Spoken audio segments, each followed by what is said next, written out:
So when I came out to my trailer from the winter, I noticed that the jack was down about 4 inches. Then I was able to observe there was some oil on the foot pad.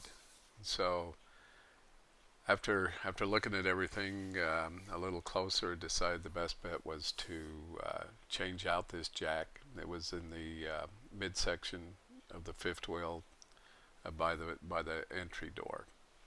So this is the video about changing the jack and then getting it rebuilt, the part I think was bad, and putting it back on.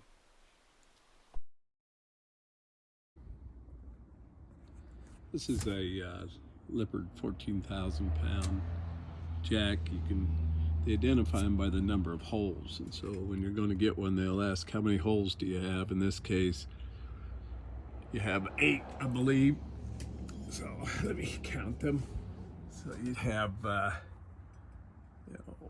2, 3, 4, 5, 6, 7, 8 at the very top up there. There's 2 more.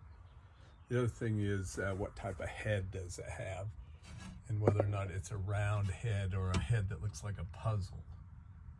So what I want to do here is take this jack off, put the new jack on, and then rebuild the old jack and see if I can get it to run. But you can see there's getting to be quite a bit. I wiped that off a day or 2 ago, and it might be a slow enough leak that you wouldn't have to worry about it. Just keep an eye on the thing, but there's quite a bit of stuff in there, and so I want to take this one off and put a new one on. You'll want to remember what holes they went into there. So those middle 3 to the top, 3 at the bottom that are blank, but we're going to put it back in those middle holes right there. So I left a couple of them in there so that the jack would stay up while I took off these fittings. So they're going to move the back orange, the front black. Then on the other side, there's only one of them, so I'm going to remove that one. So I decided to buy a new one. You can see here that I got this one off Amazon, and the price, the Lippert number, was at 2365601. But the trouble with the jack is they don't have a model number or a serial number or a make number on them at all. And so you call up Lippert support, and they'll ask you how many holes does it have, because you can see the one over there for 512, has a lot more. That's because it's not a 14,000 pound jack. The other thing they'll ask is what the top looks like. Is it round, or does it look like a puzzle cutout? And this jack looks like a puzzle cutout. Here's a diagram of a jack. This one is not a 14,000 pound. You see all the holes on it. That's when they decide what type of jack or what type of jack you need to order, you need to count the holes. And mine had 8, and this one had a lot more. And then you look at that top. So that's a good diagram. Look at the top. So when the question is it round or a puzzle piece? This one's a puzzle piece. So the other thing they will ask is the color that you want, so it'll match the other ones. And this one, even though it's aluminum, it's called clear or silver. You can also see on this diagram the extend and extract holes. Some of these may be plugged when you get the new jack, and it might be, if you're using it for a rear jack, you might be using only 2 of them, or so it really depends what one that you're going to, which of these hydraulic ports or access are you going to use. In my case, I only use 3 of the 4, and I left the plug in the other one. Here's a couple of pictures of the hoses. Some say to mark them, by putting a tie around them or a piece of tape, but I just took pictures of them.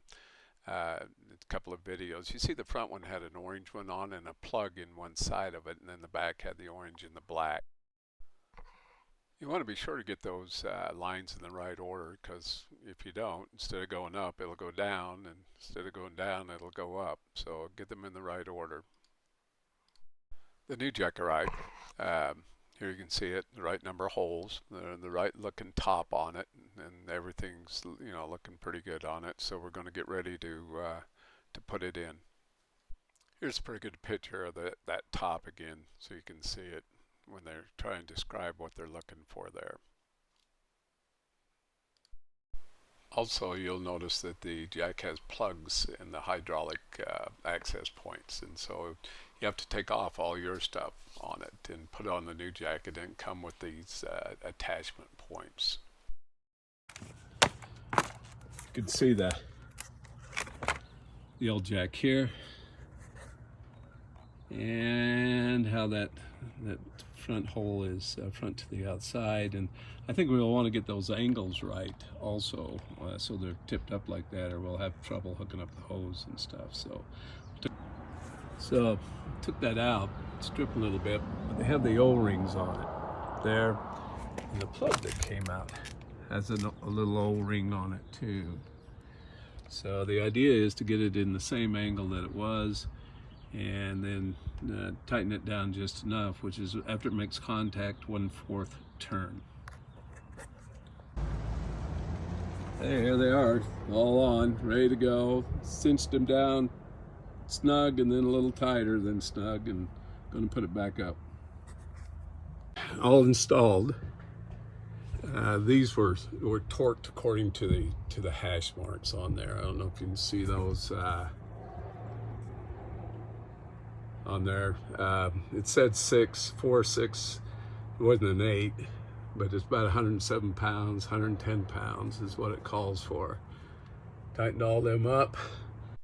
Here's a lot of information I found on the Montana forum by Roll Harmon, one of the users there. It talks about the hash marks, or the tick marks on the bolts, and so I used this, but normally those attachment bolts to the frame are 107 pounds, 110. After you install a jack, you got to purge the system. So what you're doing is you raise them up all the way and lower them all the way, look for bubbles, and then do it a couple of times. You can see this one, it's hard to see bubbles when you got a plastic container. You can't see down in it too well, but it looks like a lighter color at the top, and so I let it set a while, and then I'd raise them up and down, raise them up and down. But when you're doing that, the actual instructions say you may raise the trailer right off the ground. If you raise that too high, those shackles will come down, and it makes a loud clanking noise. And so, you don't want to be anywhere around under it or anywhere else if you're using a remote on that, raising that up and down. Stay away from it. This section is going to be about the old jack. We're going to take this old jack now and try to put seals back into it and rebuild it. And I'm not sure when I will get around to putting it back up on to the trailer to test it, but with camping season and time to go, fishing here, but we'll try to get to it. And if I do, it'll probably be a part 2. Take this apart. It's leaking at that bottom, so we got to take that foot off. You can see all the stuff on it. Take that foot off and see if we can replace those seals, and if we're real ambitious, we'll put it back on and see if it leaks. So according to some of the other videos, the way you start to take this apart to see if you can see what's wrong is you first have to take this out, which is in there pretty good, I guess, but anyway, and then we're going to look right down in there for that seal.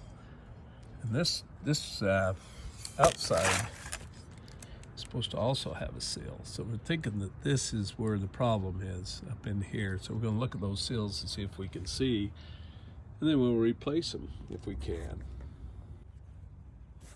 So the foot come off. It was hard to get off because the cylinder spins on it, and so what I did is used an impact wrench and it took it right off. You can see that there's an O-washer, O-ring, and then the bolt, and then it goes through, and you can see the another ring on the back side and a washer on this one here. But yeah, you couldn't hold it. You couldn't hold this. It turned, and so using the impact wrench took it off. These are 9/16. This one here is supposed to be different, and it holds oil than these two. We'll see what this seal is going to be right here. And look at this bolt that's in the front of the leg. It's this one right here. And this one's leaking out some of the oil. In order to get this shaft out, I had to loosen up these plugs and then pull on it when I did the hydraulic fluid squirted out of there, allowed me to pull it down so I could hold it with a cloth to try and get it open. So this one went in the middle. Let's see what the others do. So that this middle one has a washer on it. It's bigger and different here. And it went in this middle one here. The other two went on the outside or in those two bottom ones. Now we'll try to pull this out or separate this here to look at this collar. So that bottom section is on there really tight. So what you have to do, and you can't, it's hard to pull away. And so what you can do is you twist it so it shows that way. And then you can take a mallet and just lightly tap it, and that'll come right off for you. And you slide it off of the end of it and remove it so you can get up into the seals.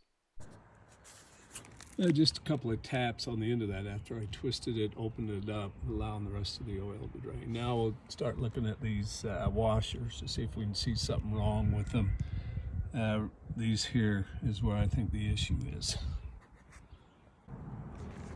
A couple of things to pay attention to is this hole matches up to this hole. You see how there's a washer on that one? And so what I did is just slip this collar off. Now we'll be able to look at these different washers and take it down, see if they can rebuild it or what's got to happen there. There's some stuff inside here.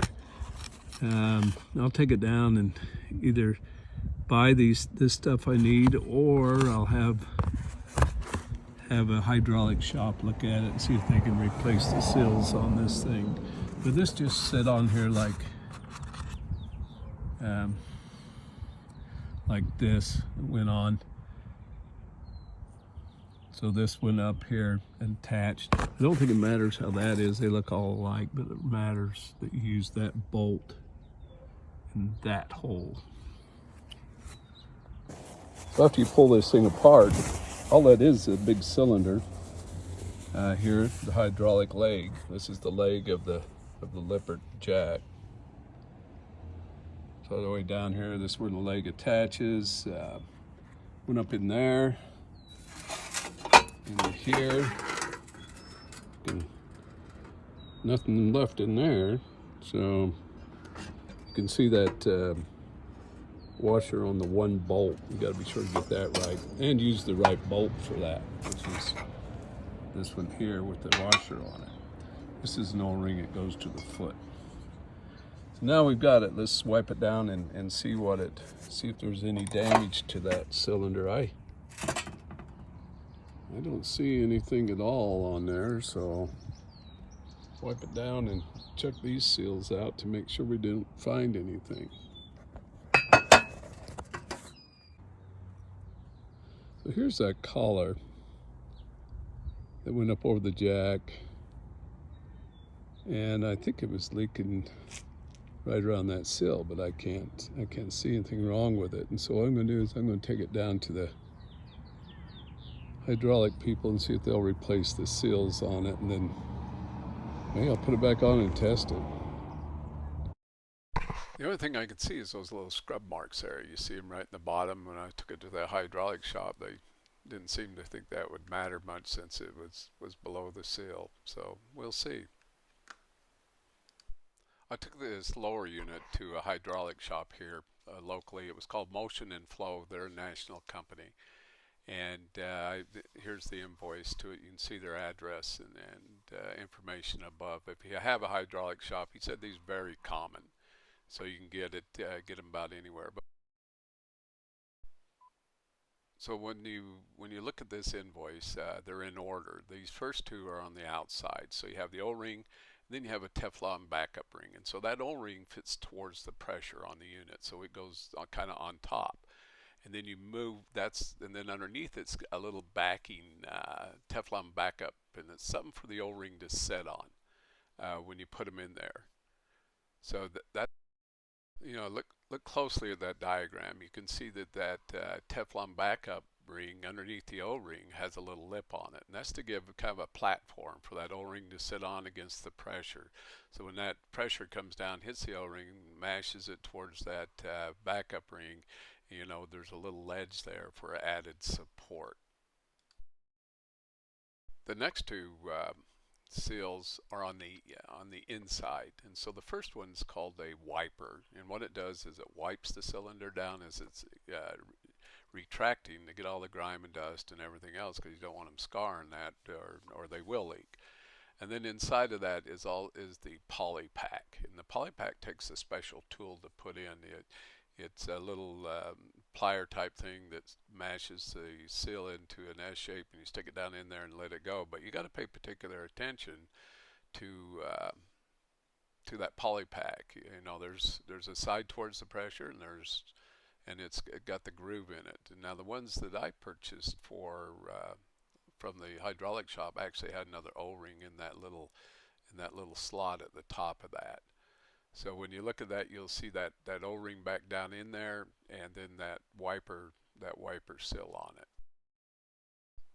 This is the old part, the old seal still in it before I took it to the shop, and just showing you that the blue one is down in there, and then there's a wiper above that. I wouldn't worry about it. I'd take it to a hydraulic shop, and they'll install this thing in less than 5 minutes, and then they knew exactly what I wanted. And how they needed to be in there.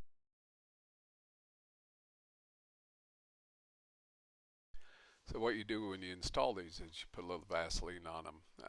You know, it helps them seal, lubricates them, and this is kind of hard to get back over that cylinder. I had to use actually a piece of wood and a mallet, and I put it on top of it and put the little piece of 2x4 on it, and then didn't hit it in. You can see it later. I'll show you how to do that. So here, look at these holes where the bolts go. You see how two of them have rings around them and the third one does not? That is the one that's going to have the O-ring, the bolt with the O-ring on it. So use that one to line it. When you line it up, be sure the bolt goes in that one. So now that the part was all rebuilt, got the new seals in it, it was time to put it on to the cylinder inside the jack frame. So the first thing you want to do is to lubricate the seals with a little Vaseline. So you put a little on the outside ones, and on the inside ones. Next, we wanted to line up the holes correctly, and so you see the one that the bolt with the washer on it would go in is the one without, you can see the little ring on it, so you figure out which one that is. Should have marked it in the first place. And then you would take the part and slide it on there. Now this didn't go on easy. I mean, it's meant to hold the pressure of the hydraulic, so what we're going to have to do is start it on there, and then take a piece of a mallet and a piece of 2x4 and tap it down onto the cylinder.